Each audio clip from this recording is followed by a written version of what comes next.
Então, doutor Nabor, o que chama a atenção, nós fizemos um documentário sobre Sérgio Moro.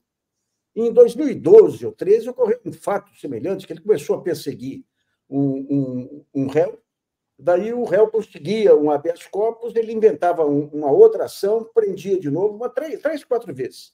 Isso foi até o Supremo, que tinha pleno conhecimento do estilo de abusos aí do Sérgio Moro. O que levou o Supremo àquela leniência de aceitar? E mais do que isso, como é que se explica todos esses abusos que hoje explodiram por aí?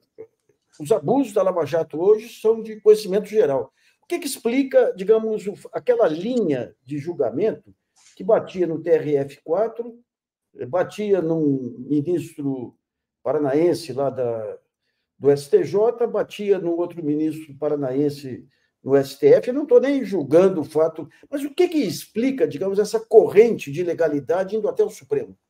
Veja, numa entrevista que dei à Folha, veja, no auge da Lava Jato, em 2016, essa pergunta me foi feita, dizendo assim, era o auge da Lava Jato, a operação gozava de grande credibilidade popular, não é? Em razão da publicidade opressiva, que era uma das estratégias utilizadas pela operação. Sim. A operação se desenvolvia com manipulação de regras de competência para que o juiz se transformasse num juiz universal para praticamente todas as empresas que tivessem realizado contratos com a Petrobras, ainda que jamais tivessem passado pelo território do Paraná, onde o juiz exercia a sua jurisdição. Então, tinham que manipular regras de competência para fazer um juiz incompetente competente para julgar as empresas.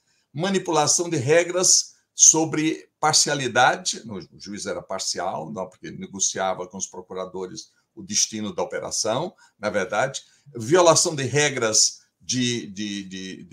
vamos dizer, do devido processo legal, presunção de inocência, na verdade, prisões decretadas como instrumento de coação para que acusados pudessem realizar delações, e delações que levavam os delatores ou colaboradores até a fazer imputações falsas a determinadas pessoas por exigência da força-tarefa. Pois bem, isso se apresentava com um quadro de enorme complexidade, apoiado largamente pela grande mídia, que cumpria aquele plano, ainda que inconsciente ou involuntariamente, de apoiar uma operação que era manifestamente ilegal, inconstitucional e abusiva. Aí eu entro na sua pergunta. Por que se demorou tanto a perceber isso? Isso é da característica do nosso sistema. Veja bem, a grande parte dessas ocorrências, se verificou num momento em que o controle jurisdicional sobre a matéria era muito limitado ou praticamente inexistente. Explico por quê. Até que um processo chegue às instâncias superiores, isso leva um tempo e exige a observância de certos requisitos, de certos pressupostos que muitas vezes não estão presentes em determinado momento histórico de uma operação como essas.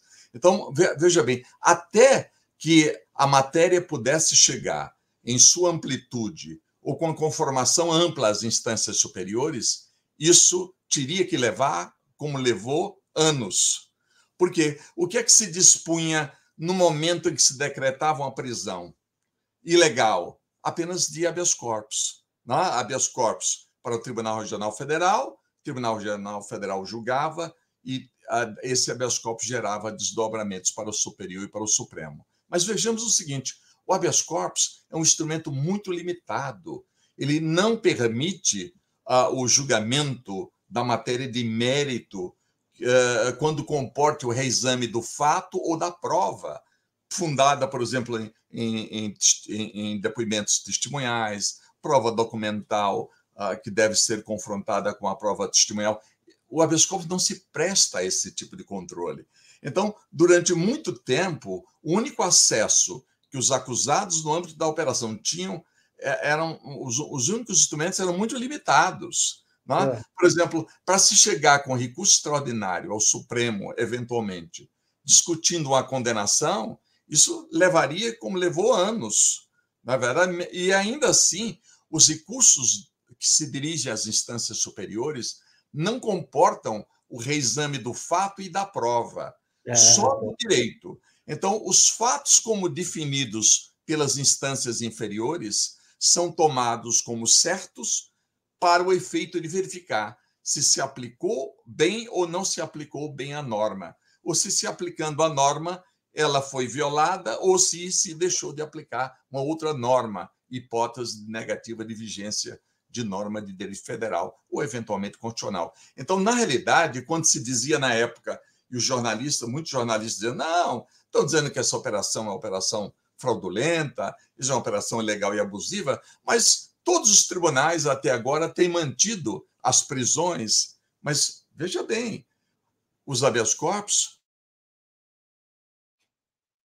estava com um grande suporte midiático, que era parte, inclusive, do projeto, na é verdade, e se afigurava muito difícil, através de habeas corpus, exercer um controle efetivo sobre prisões, sobre produção de prova, sobre observância ou não de princípios como, por exemplo, princípios da imparcialidade, do juiz natural. Isso só poderia ser examinado com maior profundidade através de recursos que se prestassem a tanto. E durante muitos anos não era possível, ainda não se tinha como chegar às instâncias superiores com recursos específicos, como especial para o superior, extraordinário para o Supremo, ainda que esses recursos tivessem limitações no plano da cognição, no plano do conhecimento ou da admissibilidade, como é da natureza dos recursos destinados aos tribunais de superposição. Então, havia um falso discurso que dizia assim, mas de tudo que Moro, o juiz Moro, de tudo que ele decidiu, muito pouco ou quase nada tinha sido revisto ou reformado pelas instâncias superiores. Nós estamos falando de habeas corpus e de instrumentos muito limitados.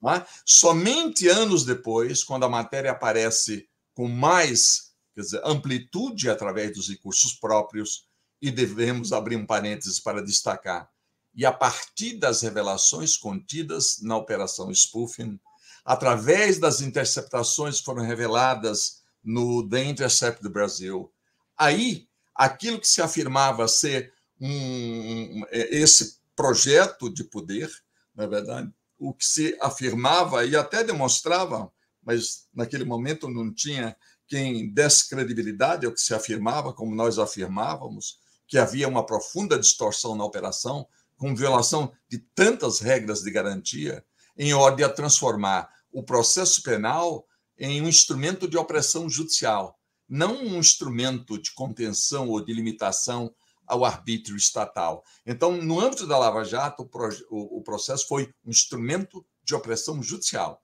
e o que contraria a ideia central, não é, que rege o processo penal e o processo processual penal de índole democrática. Foi isso.